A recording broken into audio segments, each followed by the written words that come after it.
TrashTalk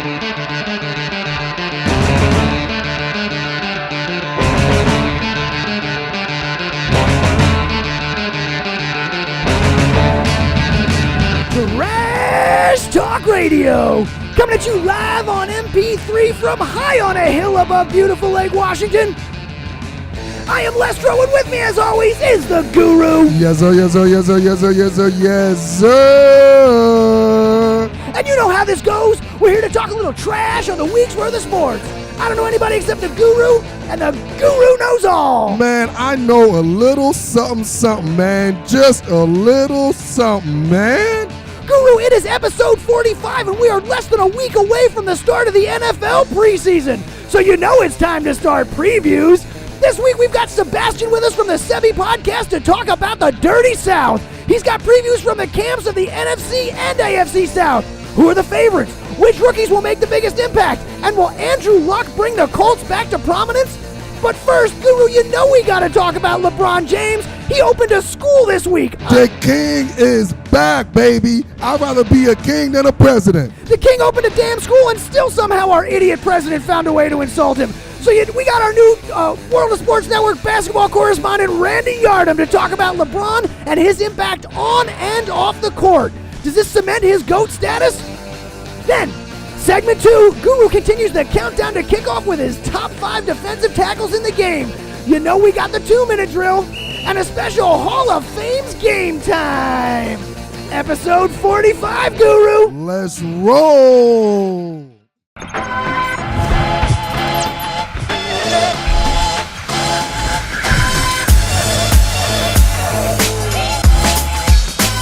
Back again. Segment 2, Guru, you know what that means, man. Yeah, get it, baby. Let's not plug. Trash Talk Radio and TrashTalkRadio.com, brought to you by the WorldOfSportsNetwork.com. World of Sports Network, connecting the world through the sports we love. You got to head over and check out the World of Sports Network. We got everything you want to see over there. We got Trash Talk Radio. We got the Attorney at Sports Show, Sports in Order. We got Guru's Film Room. We got the new In My Opinion podcast from Denton Day. And don't forget our on-court, off-court boys who joined us last week all the way from London. World of Sports Network. It's got everything. You got to check it out. If you're looking for me, Lestro, you can find me on Twitter at @MoreLestro, and the Guru and just his thoughts on Guru's Film Room at Instagram. Give us both a follow. We'll keep you entertained through all week long between shows. Hey, and don't forget, hashtag 10K 4TTR. That's right, and I almost forgot to mention, head over to YouTube and subscribe to the World of Sports Network page on YouTube to check out the Trash Talk Radio video podcast now. Trash Talk Radio and TrashTalkRadio.com. All right, Guru, so now we got that out of the way. We are continuing our countdown to kickoff this week. Woo-wee! All summer long, you've been giving us your top 5 players at every position. I can tell you're excited about this one because we're getting to the other side of the ball now, man. Man, my favorite side of the ball. You know, it's kind of funny being a former defensive back myself. When you watch films, you basically watch the offensive side. Right, it's always offense. So I'm very familiar with the receiver side, but now it's time to talk about the brotherhood, man. You know, the different guys. Because to play defense in any type of sports, football, basketball, hockey, if you're a defender, you have a different mindset. Completely different mentality. I'm talking about in the real life, in the real world, they call you crazy. They call you psycho. But, you know, in the sporting world, they call you aggressive. They call you talented. I'll tell you what, we talked about the sexy positions. I got to think some of these defensive positions are starting to be the new sexy in the NFL, man. It has been a few years where they have just been the highlight, some of these guys. So this week we're going to start off on the defensive side of the ball with the top 5 defensive tackles in the game. So, Guru, let's do it Casey Kasem style as always, man. Let's start with number 5. Who is our number 5? Oh, actually, tell us before we get started what you look for in a defensive tackle when you're looking for this film. This one, defensive tackle, is very simple. I'm looking for there's 2 things I'm looking for. The first step, because that's basically going to differentiate how quick and explosive you are, and also your hands. Your hands. Your hands, man. This whole thing is not about strength in the defensive tackle. It's more quickness and hands placement. So that's the number one thing you look at. How quick when it said hike, when the ball is snapped, because D tackle could see the ball. So now when the center move the ball, now how quick could you move that leg before the offensive lineman get positioned? So that's what I love. And when the O-line do get in position, now you got to use your hands. So it's always start from the feet to hand balance. That's what I'm focusing on as far as what makes you elite D tackle. All right, so now let's start at Casey Kasem style with number 5, Guru. Who is our number 5 defensive tackle? Number 5 D tackle. Love this guy, unnamed guy, but throughout this show, I've kind of given hints about how I felt about my Tennessee Titans. Oh, man, all day long you've been talking them. All day long, so that was a little bit of a foreshadowing. So my number 5 D tackle, Gerald Casey, from the Tennessee Titans. Last year, 6 sacks, and for D lineman to get sacks, especially a D tackle. So to be great, you get between 6 to 8 sacks, you're elite level. Right. All right, just to give a gauge of people so that the people knows. Casey, 6 sacks last year. He's been doing it for a while now. He's a vet. He's the leader of that Tennessee defensive line. That's a very, very, very good that nobody talks about. So look forward for Gerald Casey. He's going to have another great year because of the new staff, what's going on over there in Tennessee. So my number 5 D tackle, Gerald Casey from the Tennessee Titans. In the toughest division in football, from the Tennessee Titans, Gerald Casey. I didn't say toughest. I said the most competitive. No, it's just it's the NFC, isn't it? This the is AFC. My bad. I got the wrong one. The most competitive division over there. Yeah. All right, so give us number 4. Who's our number 4 defensive tackle? You know what? You can't have defense without mentioning, just like in you can't have an offensive line without mentioning somebody in the NFC East. Never. And you can't have a defensive line without somebody mentioning the NFC East. And you're going to like this. It's your boy. My number 4 defensive tackle for going into the season. This guy's a Super Bowl champion. You know, dominated that Super Bowl. If you remember, my man Fletcher Cox. Fletcher Cox of the Philadelphia Eagles. Cox of the Philly, man. Since this guy's been in the league since 2012, the only thing he's been doing is just dominating. Multiple Pro Bowler. And the thing I love about him, he's a very sneaky athlete. He is athletic. Fletcher Cox from Mississippi State. He's a sneaky athlete, and I think his athleticism is really what just separates him from the rest. It's not necessarily saying he has the quickest first step or the longest arms or the best hand movement, but it's more about the way he uses his athletic ability going against stiff, bigger offensive linemen. That's what he does and disrupt crazy offensive plays. Yeah. You may beat him on the first step, but he'll catch you by the 5th. That's exactly what we're talking about. All right, so that is Fletcher Cox from the Philadelphia Eagles coming in at number 4. Who's our number 3 then, Guru? Number 3. Man, this guy's been doing it forever in a team that I don't even know if it was last time they had a primetime game. I don't remember. But from the guy, and my man hit this earlier on it a little bit, Seppi, from the Tampa Bay Buccaneers. My number 3 D tackle has been doing it since he's been in the league, since he was 4th overall pick in the draft. Gerald McCoy from the Tampa Bay Buccaneers. Last year, obviously, they struggled in Tampa Bay, but now with the addition of Jason Pierre-Paul, so that should help them out. That's going to be the strength of Tampa Bay, so he should have a little bit more help. But Gerald McCoy, man, 24 quarterback hits last year as a D tackle, man.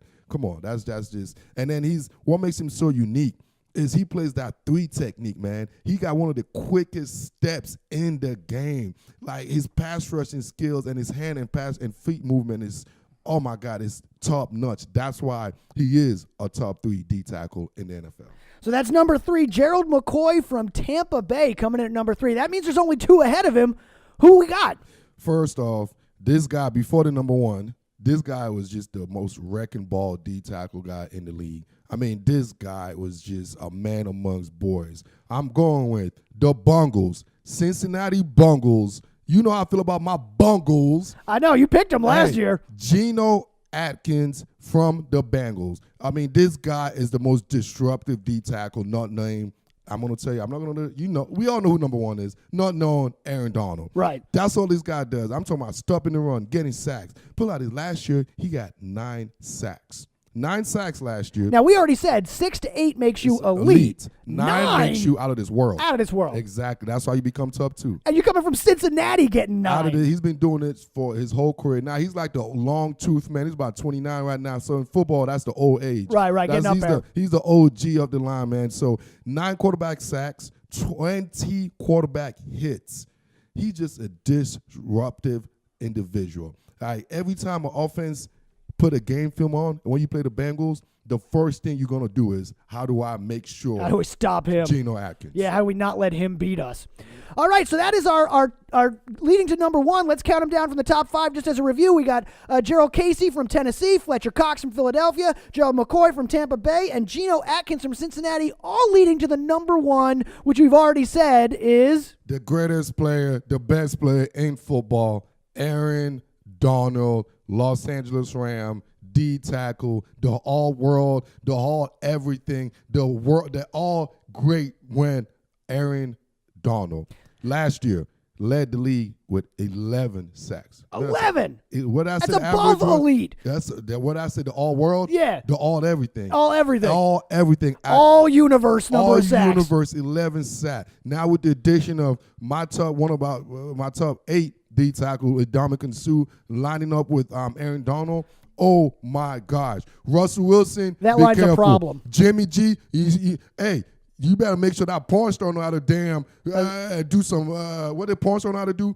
Lots rub of that stuff. back. Yeah, you gotta rub that back, because when Aaron Donald land on you, boy, you gonna wish that porn star your day knows how to do little things. Right, you're gonna need a little something after that. Jimmy G, you're in trouble, and we all know that man over there, that Glass Bradford, that Sam Bradford in Arizona.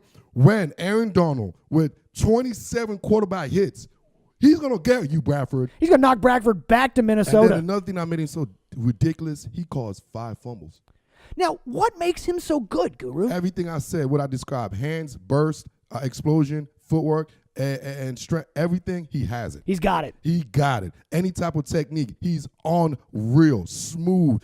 And he could disrupt you on a 1-gap scheme. He could play a 2-gap scheme. He's schemable. He's scheme compatible with any type of scheme. You know, that's different as a player. That's what makes you out of this world, out of this galaxy, when you are scheme proof.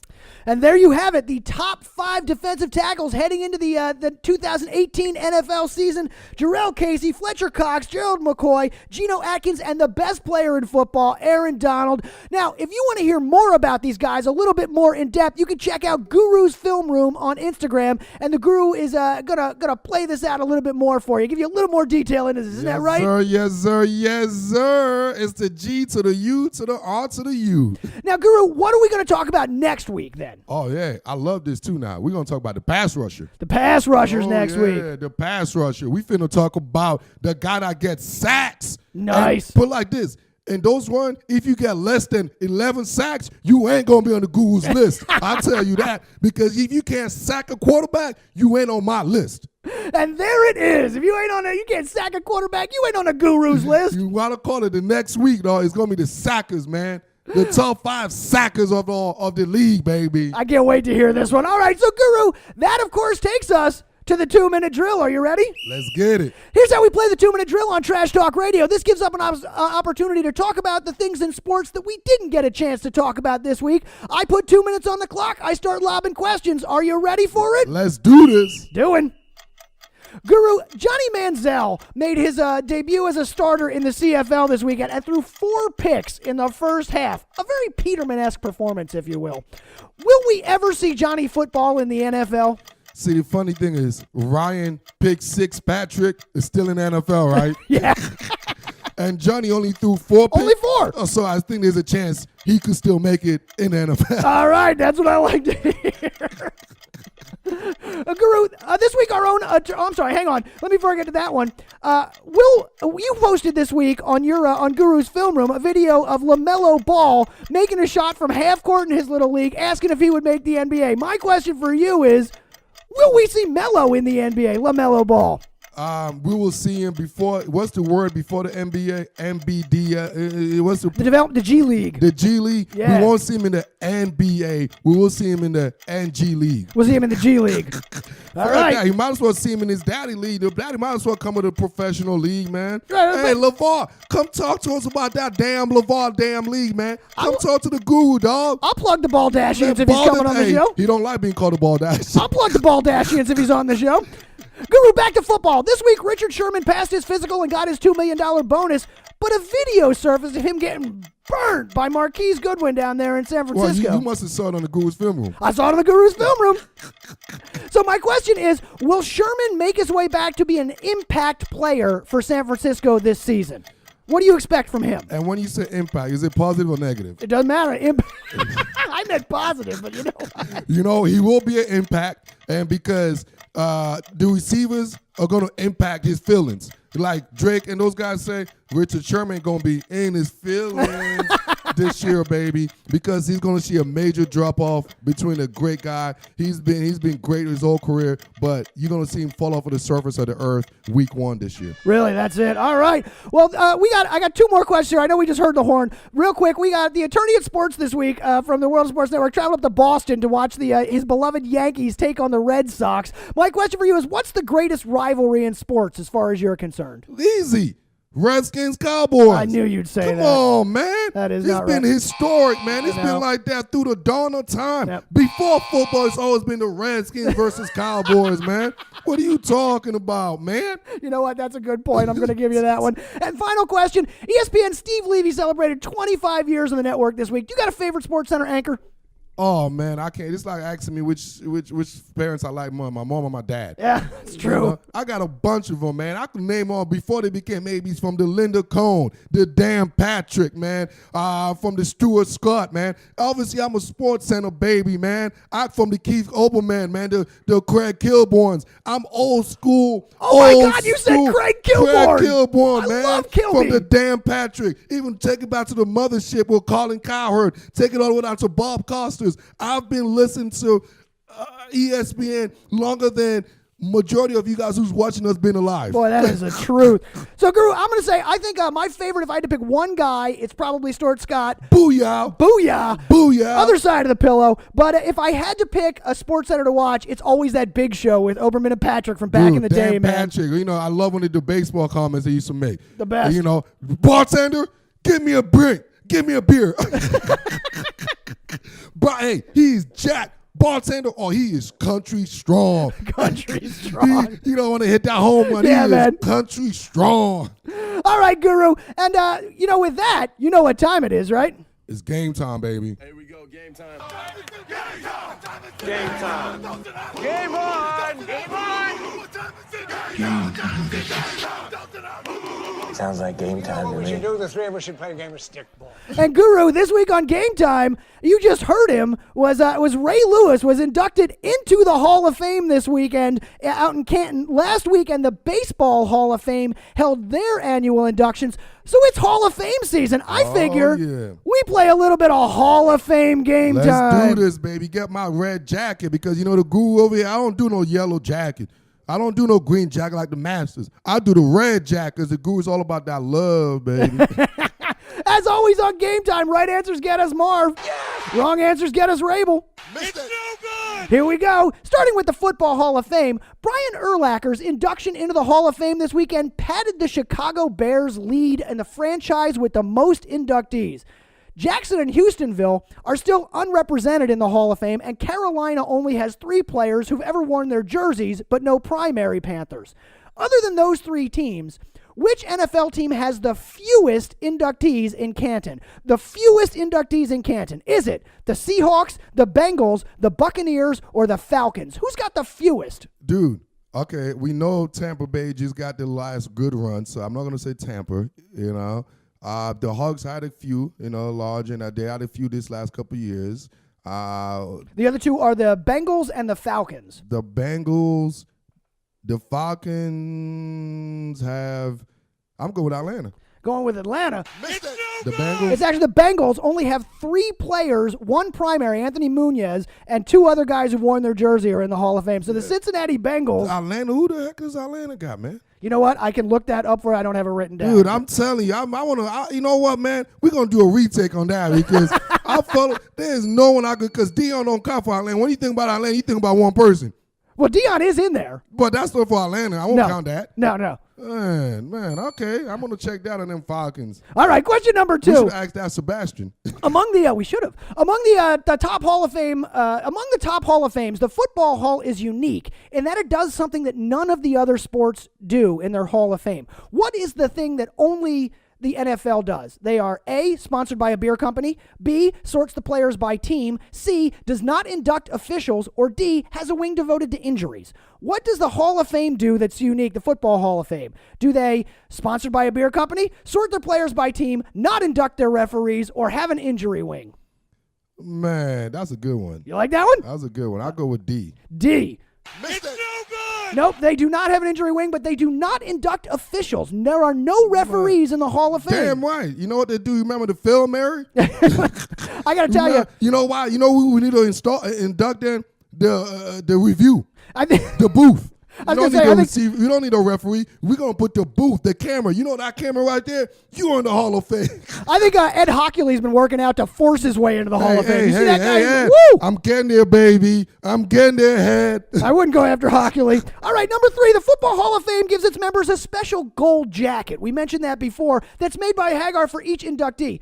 Whose jacket used the most fabric of anybody else's It's jacket? got to be a lineman. Is it guard Larry Allen, defensive end Reggie White, running back Jim Brown, or running back Jerome Bettis? Who used the most my fabric? gosh. Larry Allen, Reggie White, Jim Brown, or Jerome Bettis? And I got to tell you, I love that there's a stat on this one. Yes, it's Larry Allen and Allen, Jerome, Reggie White. and between Larry Allen and the bus. And the bus? I Who you think got? the bus is a little bit. The bus had a bigger caboose. You don't put that in a jacket, though. Yeah, I know because the jacket comes down. You know, later I'd say, and the bus. I say the bus had a little bit of more. You think it was the bus? Yeah, It was actually Larry Allen. man, You had that one, though. freaking dog. 6'3", 325 pounds. He's a 60 long was the size of that coat. That is a Man. big fucking coat, man. All right, question That's a number 4. blanket to you. That's a Dude, comforter. I could be a tent.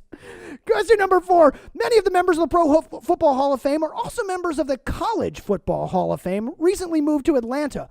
What school has the most inductees in the College Football Hall of Fame? USC. Ooh, that is on the list, but not right. It's actually Notre Dame at 45. Look, it's either gonna be USC, Notre Dame, or come on, man. It's like every college is. Yeah. It put like this: for the last 50, you know who the best college program was 20 years ago or 40 years ago? Was Notre Dame. Oklahoma, Notre Dame, Miami. You know who's the best college program? It's the Oklahoma, same Notre shit. Dame, USC. That's the thing about college. It's the same shit over and over and over and over and over. All right, so Guru, let's get away from sports because there's Hall of Fames for everything out there these days. One of the coolest but most controversial is the Rock and Roll Hall of I Fame knew in that was Cleveland. coming. So it's usually a huge honor to get into a Hall of Fame, but there was one artist, one band who refused to attend their induction to the Rock and Roll Hall of Fame, calling it a piss stain, a quote, a piss stain in their letter. The T.O. band? Is it? Yes, the Terrell Owens band. I mean, shoot, is it the band Terrell Lynn? Which band called the Hall of Fame a piss stain? Was it NWA, the Sex Pistols, Nirvana, or Public Enemy? All 4 are in the Hall of Fame. Who didn't attend? NWA, Sex Pistols, Nirvana, or Public Enemy? I just want to say Sex Pistol just because I want to say the name. Sex, baby. Just That to say is the right. name Sex on TV. Johnny Rotten sent them a letter, Hey, said it was a you know piss what? stain. Where's Hootie and the Blowfish at, man? Is Hootie and the Blowfish in the Hall of Fame, man? If they in the Hall of Fame, why is my man not in the Hall of Fame, man? Because he's Hootie. Oh, okay. Question number 6. You know, there's even a Mascots Hall of Fame, which began inducting members in 2005 with 3 legendary mascots. Obviously, the Philly Fanatic and the San Diego Chicken were in that first class. But what other mascot was part of that inaugural ceremony? Was it Mr. Met, the Phoenix Suns Gorilla, Brutus Buckeye, or Ugga the Bulldog? Oh, that was a good one. Was Oh it my Mr. God. Met, the Phoenix Suns Gorilla, Brutus The Buckeye, Gorilla or... is classic, dude. The Gorilla has been doing it for. I'll go with the Gorilla, man. That is correct. The It was the Gorilla- Phoenix Sun Gorilla. Yeah, the Gorilla's been. Hey, you know how many times he's skied down from the what they call that, the bird's The eye view? rafters? The rafters. You just see him on like a little skateboard. You know how many times I've seen the Gorilla, go on a trampoline and crazy. dunk, man. I've seen, man, forget Brutus, man. You stabbed me in the back, Brutus. Question number 7, finally, Gru. Another somewhat ridiculous Hall of Fame is the Toy Hall of Fame, established in 1998. So far, 63 toys have been inducted into the Hall of Fame. This one better be in there. But they're not all actually toys. My question for you is, which of the following is not in the Toy Hall of Fame? Is it a stick, a cardboard box, a paper airplane, or rocks? What is not in the Toy Hall of Fame? The stick, the cardboard box, paper airplanes, or rocks? I know what's not in it because they don't believe in rocks. That is correct. They don't believe the first thing every kid toy we have, especially growing up, not as fortunate as others, rocks were my first toy. My mom, go out there. Mom, can I get a toy? Go out there and go play with some rocks. Right, you got rocks and a stick. You should be fine. That's it. Rocks and sticks is the first toy every kid should have. By the way, of those, the cardboard box was the first inducted, and we got Lil Lestro a new book. He was more interested in the box it came in. Classic, man. Classic, man. Classic. I still play with my cardboard box. And that is the time we have on Trash Talk Radio this week. Thanks for listening. You can find us on Facebook. You can find us on Twitter, but the best place to find us is at TrashTalkRadio.com. Our thanks to everybody who joined us on the show this week. Our thanks to Randy. Our thanks to Sebi from the Sebi Podcast. Make sure you go find them. Look for Trash Talk Radio on the World of Sports Network YouTube page and tune in. And for that, our thanks, as always, to Avliano Productions. You can find me on Twitter at Moro Lestro. You can find the Guru on Instagram at the Guru's Film Room. Hey, now look, ladies and gentlemen. Now he's doing 2 plugs. And don't you forget, Hashtag 10K for TTR. That's what I'm talking about. Until next time, my name is Lestro. And this is G to the U to the R to the U. Thanks for listening. Ciao.